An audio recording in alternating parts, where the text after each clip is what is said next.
श्रद्धालुओं, इस वीडियो में आपको श्रवण कराएंगे।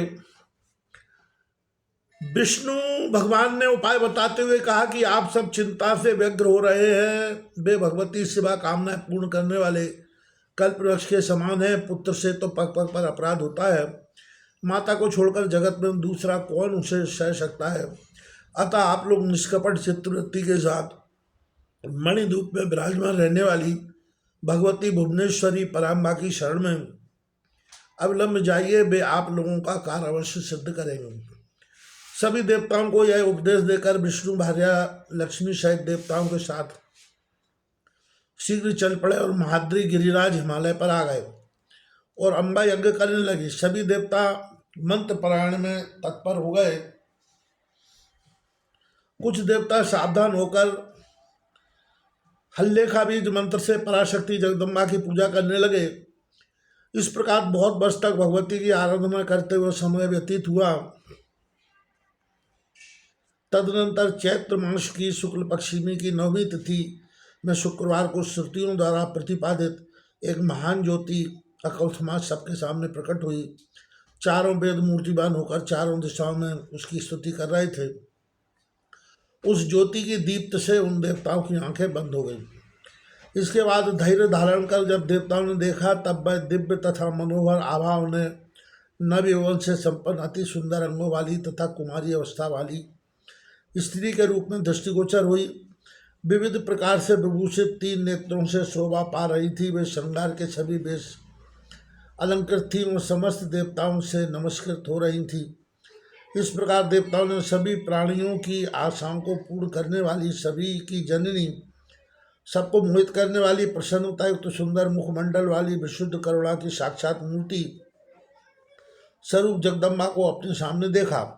उन करुणा मूर्ति भगवती को देखकर उन्हें आदरपूर्वक प्रणाम कर भक्तिपूर्वक जगदम्बा की स्तुति करने लगे। नमो देव्ये महादेव्ये शिवाय शततम नमः। नमः प्रकृते भद्राय नियता प्रणता स्मृताम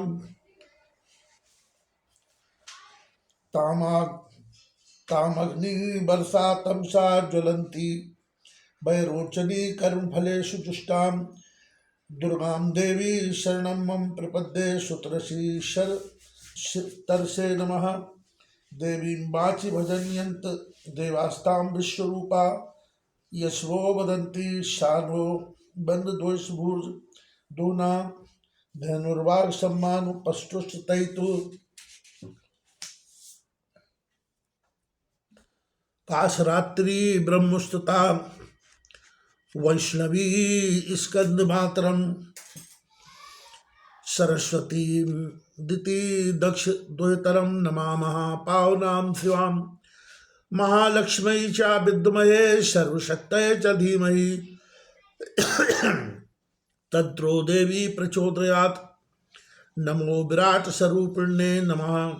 सूत्रात्ममूर्तये नमो व्याकृत रूपण्ये नमः। श्री ब्रह्ममूर्तये यद ज्ञानार्ज जगद्दाति रज्जु सर्पस्त्र गादिवत यज ज्ञानालय मापनोति नमस्तां भुवनेश्वरीं नमस्त पदलाक्षार्था चिदेक रस रूपणीं अखंडानंद रूपातां वेद तात्पर्य भूमिकां पंचकोशातिरिक्तां तामुबस्तार्थ साक्षिणीं नमस्तं पदलक्षार्था प्रत्यगात्म स्वरूपिणीं नमः। प्रणवय रूपाय नमो हींकार मूर्तयो नाना मंत्रात्मकाय ते करुणाय नमो नमः।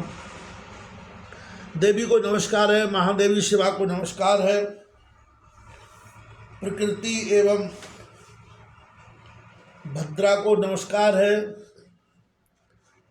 तथा प्रणाम है।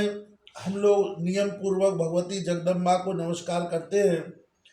उन अग्नि जैसे वर्ण वाली, ज्ञान से जगमगाने वाली, दीप्तिमान कर्म फल प्राप्ति हेतु सेवन की जाने वाली दुर्गा देवी की हम शरण में हैं।